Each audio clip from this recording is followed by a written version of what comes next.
So, we're going to tackle referencing now, and we're going to talk about that document, the Harvard referencing guide. So, yes, thank you very much. This will take a while, and we're going to spread it over a number of sessions. Yeah, I thought we finish at 4. So, let's look at just the reasons, the general issues first about referencing. Now, a number of people here have already probably done longer pieces, either in English or another language, and used referencing. Can I just get a hand indicate who's written documents in the past and used referencing of some kind? Good. Keep your hand right up. I just want to see it clear. Okay, it's majority. Now, what about Harvard referencing system? This particular Harvard system. Okay. We've still got a few. Basically, where you put your author, like Robinson 2013, and then you put a list at the back. Who's done that before? Who's done half? Good. Enough. Right, about half. Good. All right. So that'll be, you guys will be useful resources when we come to discussion, and once we learn all this stuff, again, we're going to be checking each other's referencing, and if you've had some experience, that'll be useful. But I've just learned maybe one more. Sure, okay, so we're going to revisit. I apologise if it's stuff you've heard, but we need to cover it so everybody's on the same page, yeah, up to the same level. Okay, so what is referencing? I'm not going to read all this, but basically it says there, it's a standard practice to show your reader which ideas you've gathered from other sources and where they come from. And just half an hour ago we were discussing the importance, weren't we, of providing evidence and showing where it's come from. That means the reader can check it themselves. That's one thing. Why? So let's have a look. Why do we reference? It demonstrates good research conduct. We say where we get information from. It shows the range of ideas and approaches. Now, for example, if in your essay you just had a whole lot of references from one source, Green Left Weekly, you know, just left-wing sources alone. Or just the IPA, the Institute of Public Affairs on the right, you know. This is partly why we looked at the political compass, you know, to try and get a range. It doesn't mean you have to be balanced, you're going to take a position. But are you at least got some range? It could be a range just on the left, just on the right, you know, or right across. So are you demonstrating variety in your sources? You acknowledge the source of those ideas. What that means is you're acknowledging the work that that person has put in. If you report research and you don't reference it, it looks like your work, and it might have taken Professor Smith 13 years to come up with that research result, you know, and you're putting it in there and not acknowledging her work. It tells the reader where they can locate those sources, so they can go and check the detail. They might think, I bet that's a biased sample. I think there's a problem here. I want to have a look at that research method. They can get in there and they can critically think about what we call the experimental design of that study. It helps you avoid plagiarism. Here's plagiarism. If you present someone else's ideas as if they were your own work, or you use exact same language they use without acknowledgement. So you cut and paste and you don't say where it's from. That is plagiarism. Plagiare in Latin. To kidnap. To kidnap. Someone's walking along the street, car stops, grabs a person in the car, vroom, kidnap. Now basically what you're doing is you're kidnapping somebody's ideas here and putting them in your car. It's a crime. It's an intellectual crime. Just like kidnapping is a crime, and intellectual crime is heavily penalised. If you commit plagiarism, basically you can get kicked out of courses, not just failed, kicked out. And I was just saying to Lynn, you know, there's also cheating in exams is on the rise, identity fraud, people pretending to be other people in exams, communicating secretly through electronic devices, you know, all plagiarism, you know. Buyannessay.com, pay $75 for someone in Vladivostok to write your essay for you. You know, all that sort of stuff is going on. So, lecturers are fighting back, and they're getting better and smarter software to detect plagiarism. Don't try it, because the software is really good, and I've got my own secret software, and when I suspect plagiarism, and I've read thousands of essays, and you can smell it. You can smell it. And when I smell it, yeah, I try it in my software, and if I can still smell it, but my software says no, I've got a good friend in the Adelaide University Medical Department, and I send it over to her, and she's got a really powerful supercomputer, and if she can't find it, then I send it to Julian Assange in the Ecuadorian embassy. I send it off to WikiLeaks, and Julian can find it for me, you know. So, lecturers, that's one reason why you need to send it to me electronically, because that means I can cut and paste the smelly bits, yeah, and I'll test it out. So, the reason you need to present hard copy, a number of lecturers do this. Hard copy and soft copy. Soft copy is to, one thing, check plagiarism. Two, if you've got a really beautiful fallacy in there, I can cut and paste it and put it in here. And next course, you'll be famous. Right? Masterpiece of thought. Yes, yes, yes. Yeah, so various reasons I need it electronically. But why hard copy? Because, and this is again common at university, due on Monday, whatever, of September, what's the date? 2nd of September. 2nd of September? No, when's the essay due? It's 2 weeks from now as well. 16th, is it? Okay. Let's say it's Monday the 16th, okay, I'll check it later. 5 o'clock. Okay, then I open it up for 5 o'clock, see if we've got 20 people in the class, I see 19 emails. Oh, this person hasn't sent it yet. And then they come the next day, oh no, I did, I sent it at 4:30. You just didn't receive it because there was something wrong with the internet, you know, it went off, it's travelling around the world on the internet, you know. I sent it. No, you didn't, I haven't got it. It's not my junk mail. You know, you get into this sort of discussion. All right, many lecturers just say, hard copy on the day, right? So then there's not that debate. There's not that discussion. Even with hard copy, actually, it can go wrong, because I can remember when I was studying English literature, a friend of mine was due 5 o'clock, and there was the lecturer's office and the door. She put it under the door. And then this guy, Tony, said to my friend, "Where's your essay?" She said, I put it under your door. No, you didn't. Yes, you did. Oh, yes, I did. No, you didn't. No. Went on for weeks. Yeah. And then, about a month later, the cleaner was vacuuming and pulled back the carpet. There's the essay, under the carpet. So she put it and it had gone under the carpet and he didn't see it. And it caused a huge problem. Yeah, so, you know. So, we won't worry about carpets. I'll put out my hand, you put it in my hand. Did I accept the job, finally? Well, finally, he accepted that she did hand up the essay and marked that she didn't fail. So everybody lived happily ever after. Okay, so hard copy and soft copy. But the point about plagiarism, it is a real problem, and you know, it destroys or damages relations between lecturers and students as well. You don't want to do that. Just avoid it altogether. Yeah, then what I was going to ask, are we using Turnitin website or not?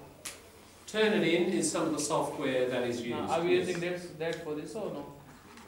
Yeah. We are using it? I have access to Turnitin. I have access to other software as well.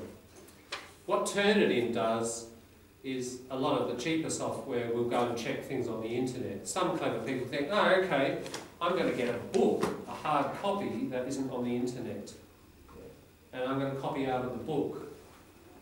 Right? And then a plagiarism checker will go and check the internet, does it exist? Comes back 0, not plagiarised. Ah, that's clever, isn't it? Think about Turnitin. It's got, in an honest database, all the text from hard copy books as well. Right? So there's nowhere you can hide. How is possible? Somebody typed Not type, scan. Yeah. So it's an expensive bit of software because of all that labour, but it's available. Yeah. I mean, obviously books, 50 years ago and more, it hasn't worried about that because you can't quote them in essays anyway. You're supposed to be quoting the last 5 years. So it doesn't, not every book has ever been written, but those in the last 10 to 20 years, it's got it in the database. Okay, so anyway, plagiarism, avoid it. We'll talk more about it as what exactly it is as we go. When do we reference? Here's when you need to reference, and if you don't, you can have a problem with plagiarism. Every time you include words, ideas, or information from a source, doesn't matter what the source is, website, book, or journal article, you must have an in-text reference to show how this is being gathered. So here's your essay, blah, blah, blah, blah, blah. Hudson, 2013, page 63. We'll talk about pages in a minute. But that's your in-text reference. Okay, so in your essay, you will have a number of references. On average, you have a reference every 100 words. That's the general formula. So in a 1,500 word essay, we've done this before, you're going to need 15 in-text references. Every page, therefore, should probably have 1 or 2 somewhere. Okay, your last page is just called references. Don't call it reference list or anything else. Just that word. It will start with A, it will go to Z. There may be nothing in A, but H is here. Hudson, 2013. Then you have title. Depends what it is. You'll have, if it's a website, you'll have date viewed. You'll have web address. You'll have all the details, basically. We'll go into this later. But you see the point? For everything you have here, the details will be here. So if I want to know more about Hudson, I don't believe what's said about Hudson, or I'm very interested in Hudson, might be for a positive reason, I can go there, get that link, go and read Hudson in the original. Okay, so you need an in-text. Now, they need to be included whenever you paraphrase somebody else's ideas in your own words. So this is key. It's not just when you directly quote. If it's their idea, right, that they took 13 years to research and discover, you need to make a reference. Even if that language around it is your language, and most of the time it's going to be your language, isn't it? I don't mean your language, Japanese, Korean, I mean your language, your English. Right? Yeah, paraphrasing. Summarise. Okay, the difference is summaries are just more condensed, aren't they? They're shrinking the information more tightly, but it's still your words. Quoting, different. That's direct, that's the exact words that person used. You can do that. We have talked about this before. It should be less than 5%, sorry. Less than 5% of your whole text should be direct quotes. Because let's face it, the essay is a test of your language, your argument, not somebody else's. So it's relatively low. Now, don't forget diagrams, tables, visual material. That's all somebody else's work as well. Those sorts of things need a reference. Just the same rules apply. Imagine here, we have a graph. Writing on economics, you're showing the rate of profit falling, and you show Roberts, 2014. Just have it underneath. You need a little title explaining what it is, rate of profit over the last 50 years, and then underneath your reference. If we use someone's data and if we make a graph or chart by ourselves, do we need to put in both places or just underneath the data? You would need to say, probably it'd be best to say in your sentence, the table below I have derived from Roberts 2014, and then the reader knows Okay. that it's not exactly Roberts' diagram, Yeah. but you have derived it, calculated it from the raw, what we call the raw data of Roberts. If I just analyze the data and put the names and the data on behind my analysis, is that okay? Yeah. Or I need to copy this data, insert it in my essay? No, you can do your analysis and so on, Yeah. and then you Yeah, indicate put it where there, that's yeah. from, yeah. You should somehow, through language, like I said, derive from or whatever, try to indicate the difference between if you've done extra work on it and the source.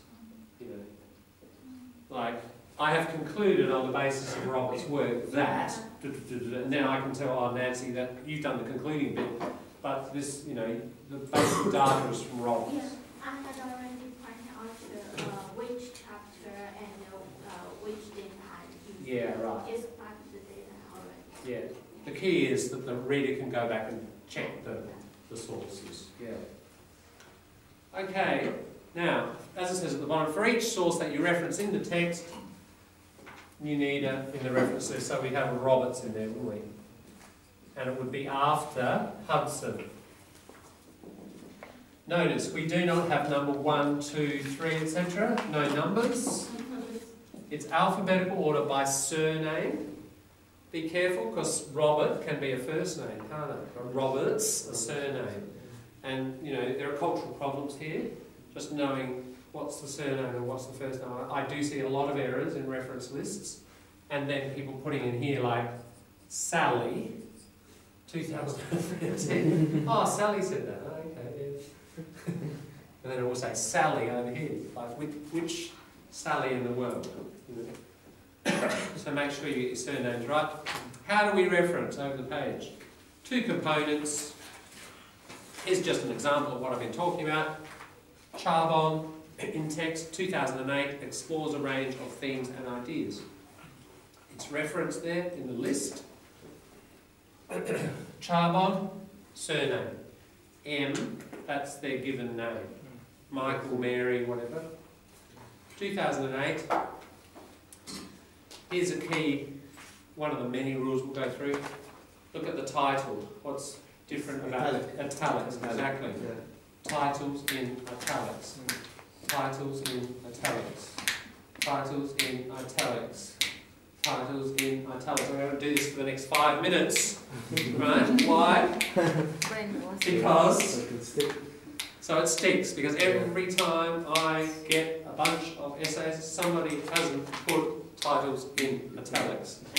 Right? There's always somebody. I hope that helps. Make it sink in. Now, that's the simple rule. It gets more complex because sometimes we can get 2 titles. And which one do we put in italics? We'll get to that later. But at least even the basics, make sure at least one of your titles is italics. McSweeney's books, what's that? Publisher. Publisher, exactly. That's the publisher. Normally we don't think about publishers, but you have to in referencing. Because Maps and Legends, I bet there are 73 other books in the world, or probably 73,000, that are called Maps and Legends. You know, which one? It's the one printed by McSweeney's books in San Francisco. You've got to put the place of publication. Even trickier. So in any book, I've got a book. Who's got a book? You know those Stone Age things called books? They're made of paper. Anybody got one? Thank you. Yes, David Williamson. Okay. So, one trick about I find that's useful, have a look down the bottom. Often the name, that's the company name of the publisher. Because where you get your information, go 3 pages in. You know that page there of all the detail that we never read? That's the bibliographical material. You'll need that if you're working with a hard copy book. In there are all sorts of names of companies. It gets pretty confusing. So the reason I mentioned this, in the spine, that's called the spine of the book. On the spine, currency, it says currency, and then check there, look, currency plays. Alright, that's the publisher. It just helps you identify which name out of all of that. Just double check that against that. That's the publisher. First published in 83. There's your date. Copyright. Oh, reprinted 1991. Just use your latest date there, 1991. Post Office Box 492, Paddington, New South Wales. Paddington. It's a suburb of Sydney. That's the place of publication. So you have to have a bit of a dig around in there. If you're not sure, show me, I'll have a look. Sometimes these things confuse me. Librarians deal with this stuff every day. Best person to check bibliographical material, librarians. Okay, thanks. So that's if you've got a hard copy book. How are we going on time? I think. If I read the article and then I don't believe it, and I went to their reference to find out their book and I read again. Oh, that's true. And then I put my idea in there and what reference I should put it in. Yeah, that's the primary and secondary. It's still a similar question to what you asked before. I think I'll cover that when we get further in. You guys went to the library. Okay, we're going to have to stop there, guys. Unfortunately, we haven't gone very far, but we'll continue the referencing journey tomorrow. Just make sure tomorrow, bring your cultural transition essay, correct it as best you can for a quick discussion with someone else. Not your big monster essay. The big monster essay we check on Friday. We check it for language on Friday, alright? Okay, see you tomorrow.